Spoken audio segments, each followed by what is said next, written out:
Hey everybody, I'm Rick Beato. In some of my latest videos, I've been going over pop songs and figuring out their chord progressions on the spot as they're going along. And a lot of people have emailed me and saying, how do you do this? Well, this is using a thing called relative pitch. Now, those of you that have watched this channel for a long time know what relative pitch is. Relative pitch is basically relating a note to another note, right? That's where the relative is. So if I have the note C, and I hear the note ba, I know it's the note E because I know that's a major third interval. Well, the same thing applies for chord progressions. When I hear a song and I hear a progression like this,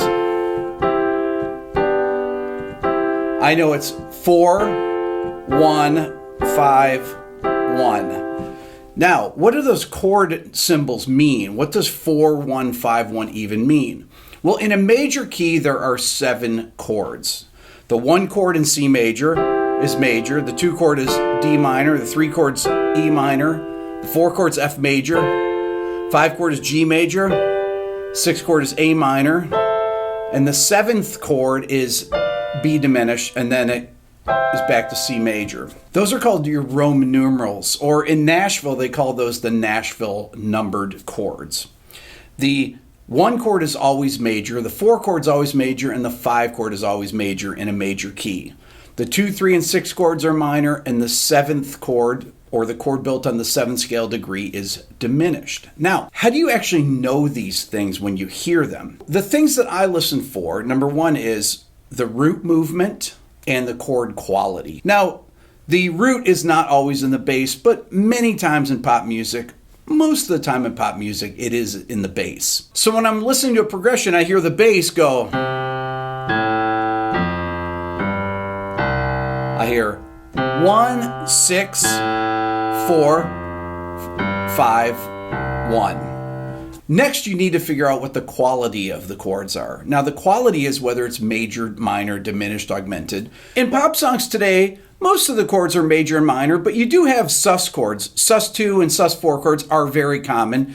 You'll have things like minor 11th chords, but there's not a lot of dominant 7th chords. So there's very limited harmonic information in most pop songs. Historically, you would have things with the Beatles. You have major 7th chords, dominant 7th chords, minor 6 chords, minor 7 flat 5 chords, diminished chords, augmented chords.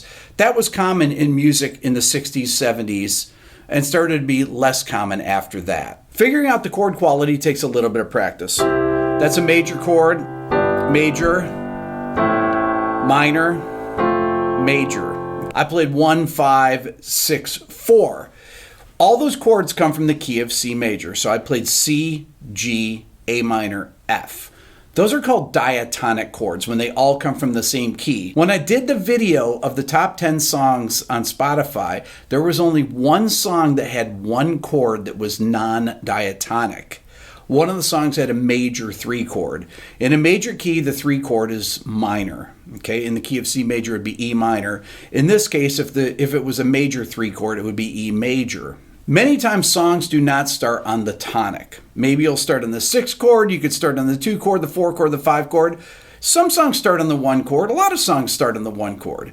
But you need to be able to figure out what the chord sequence is when you hear it. And you can't just do it by hearing 1 chord. If I have an F major chord, that could be the 4 chord in the key of C, the 1 chord in the key of F, or the 5 chord in the key of B flat. But to know that, you need to know the circle of fifths, which will tell you what notes are in each key. Here is the circle of fifths. If you go clockwise in the circle of fifths, you're moving in a sharp direction. So you have C major, no sharps or flats, G major 1 sharp, D major 2 sharps, A major 3 sharps, E major 4 sharps, B major 5 sharps, F sharp major 6 sharps, or G flat major 6 flats. Then you continue on. D flat major has 5 flats, A flat major has 4 flats, E flat major has 3 flats, B flat major has 2 flats, and F major has 1 flat. I know this because I can visualize it, really because I've taught it about 100 times here on this channel. And I've been teaching it for 40 years or so. But it's not that hard of a pattern to memorize. Once you memorize what notes are in each key, using the order of sharps and flats. Here's the order of sharps. That means when there are 3 sharps, they always come in this order: F sharp, C sharp, G sharp. Once you know what the sharps are, all you do is you start on the letter A, or the note A, B, and then C sharp, right? Because that's one of the ones that are sharped. D, E, F sharp, G sharp, and then back to A. So that gives you the scale. It tells you what notes to sharp in that scale. Or the order of flats. If you're in the key of B flat, that is 2 flats, and that would be B flat and E flat in that key. To create a B flat major scale, you start on B flat, then you go to the next letter name, C, then D, then E flat, that's in the key signature, F, G, A, and then back to B flat. Now, all the charts that I've used so far are from my Beato book. So if you want to learn more about this, you should check that out because that has all this theory in there. But let's get back to ear training and relative pitch training. So the thing I listen for is the bass motion. Like I said, typically the root of the chord is in the bass, but not always. So you need to be able to figure out what the bass motion is and what the actual chords are.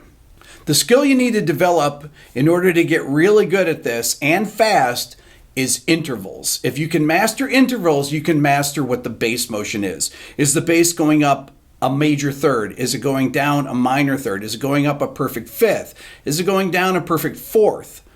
Once you can hear intervals, you can follow the bass motion, and then you simply plug in whether it's major, minor, a major 7th chord, a dominant 7th chord, and you can get great at figuring songs out by ear. Here's a demonstration that I put on my Instagram of me using my Beato ear training program, which not only drills intervals, but drills all types of these things, chord progressions, everything. It's a very, very detailed ear training program that you can find on my website.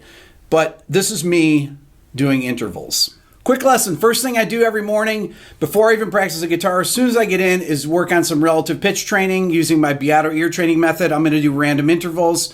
I'm going to start with a reference tone C. Here we go.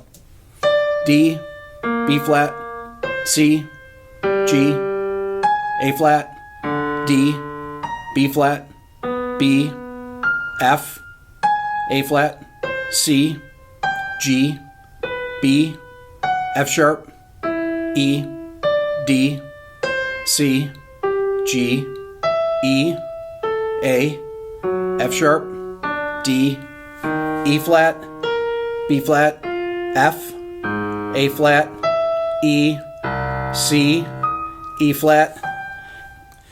Now I've been doing this honestly since probably 1980 or so, since I went to college when we first took ear training class.